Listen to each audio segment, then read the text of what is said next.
Hi, I am Dr. Elizabeth Samantha Rothschild Judge, Chief Resident Physician of Corporate Medical Industries, LLC, with a public service brief. This is for homelessness prevention and cure. Let's look at the prevention first. Homelessness prevention. First off, when we're raising our kids, the things that our children would do that would make other parents not want them to spend the night, or even make you want them to go to your parents, or for single parents, go live with the other parent. Those things that make that notion are the things that cause homelessness in later years. So if you're disciplining your children and telling them don't do this, don't do that, for the stability of your household, you are perfectly proper and in order. Getting on them about their hygiene and keeping clean and following the rules and obeying your rules in your house. All of that makes a difference. Children who refuse to obey rules, who refuse to keep clean, who refuse to be obedient to their parents are on a path to homelessness, because parents aren't going to be there forever. And at some point, in extreme situations, the parenting has to stop and you have to let go and say, well, whatever happens, and let the chips fall where they may.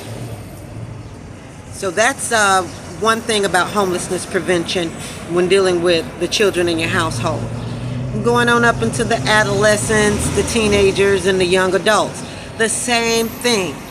Whatever would make you want to put your child on restriction, or speaking directly to the person, whatever would get you put on restriction in an all things equal household, or to make other people not want you to come to their home, those are things that cause homelessness. Destruction of property. You have to take care of things when you are somewhere. In other words, you can't go to someone's house and destroy their property. Stopping up the toilets. It costs money to fix the plumbing and make repairs to a home and apartment. And many times when people are leasing an apartment and there's damages to the apartment, they could get kicked out completely. So rather than them get kicked out completely, they will eliminate the problem, thereby probably causing someone homelessness. So the prevention is to moderately train ourselves into activity that can be housed, activity that would be likable in any living situation. So different strokes for different folks. There's different rules everywhere you go, but the common general rules that we all follow, which abides us within the law, those rules is just common to society, and social unacceptability can cause homelessness. So those social rules that we embed in our homes and households as part of the rules of the household and living in the house, that applies outside of the house. When your parents or your loved ones don't want you to live with them and you can't go stay with your friends, it is because you have made yourself unacceptable to their standard of living, and that's what causes homelessness. Now, curing homelessness. People that are homeless, if you stop up toilets, destroy property, well, that's why no one will let you live with them and no one will rent or lease to you. We have to be good stewards over what we have, our property, and especially when we are in someone else's property that we do not own. And we have to take care of it, not destroy it. So if you don't cause any damage, you don't owe anything into it. And to damage something that you're not paying for, or even if you're paying for it, why make an expense? Another thing, being annoying. First thing in the morning, people don't want to just see a stranger. And sometimes they don't even want to see the people that are in their household. They need a few moments to themselves. So always getting in someone's face and talking to them when they don't feel like being talked to forcing yourself on their presence will make them not want to be around you. So if you are living at someone's house and you're getting on their nerves, they are likely to ask you to leave and not provide you a place to stay, especially when they're paying all the bills themselves in order to be able to assist you. The same thing goes when you get to the homeless shelter. If the people that you knew and loved did not like it, then strangers definitely are not going to welcome your behavior and activity.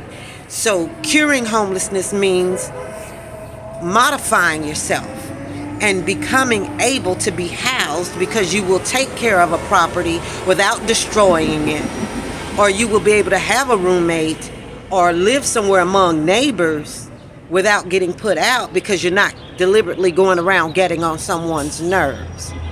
By no means does it mean be a pushover. By no means does it mean stay with someone who is abusive. That's a whole other case. I'm speaking all things being equal into the lateral perspective of homelessness.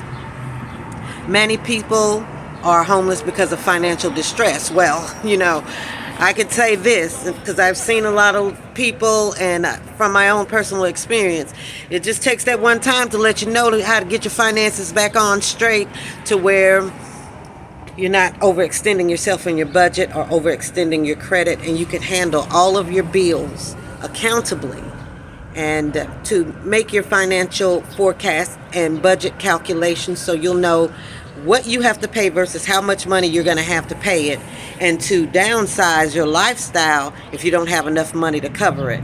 So getting the budget back on straight, that's a small menial thing to do, to say let's cure that homelessness.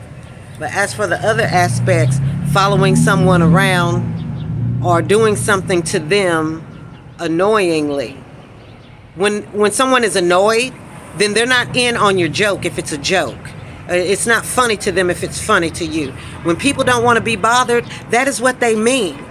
And people, it could be your family. If they say stop, don't bother them, leave them alone, and you persist, they will put you out, and there's plenty of homeless people to prove that. Now, going somewhere else and continuing the behavior is just leads you into chronic homelessness, because if your family and loved ones won't put up with it, what makes you think a total stranger wants to be bothered with your annoying behavior all the time? So now you're looking at not being able to be housed, because the case managers and the advocates, the housing specialists, when they place people, they know they're placing people in neighborhoods and communities where there are other people, and they are not going to place someone who is prone to go start knocking on the neighbor's door and being a nuisance to the neighbor, trying to be outside when the neighbor's outside, and causing problems, making up stories, and just talking too much about the wrong thing to create problems. People who lie. That means modify yourself. And it's easy to go into preaching here and say, modify yourself to be like Christ, be in the Lord, pray for your own convictions. It's easy to go into that. The difficult thing is to take control of your flesh and stop doing the things that you're doing that caused homelessness in the first place, and your problem will be cured. People who don't want to listen because they think it's funny to get on someone's nerves. They think it's funny to have chaos and clamor. People don't like all of that noise, not civilized people.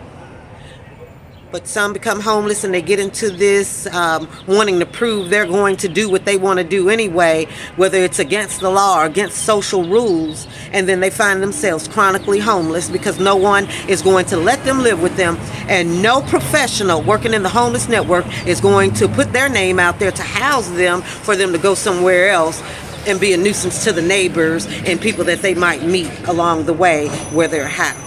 So that is our brief today from Corporate Medical Industries, LLC, on the homelessness preventions and cure. You all have a great evening.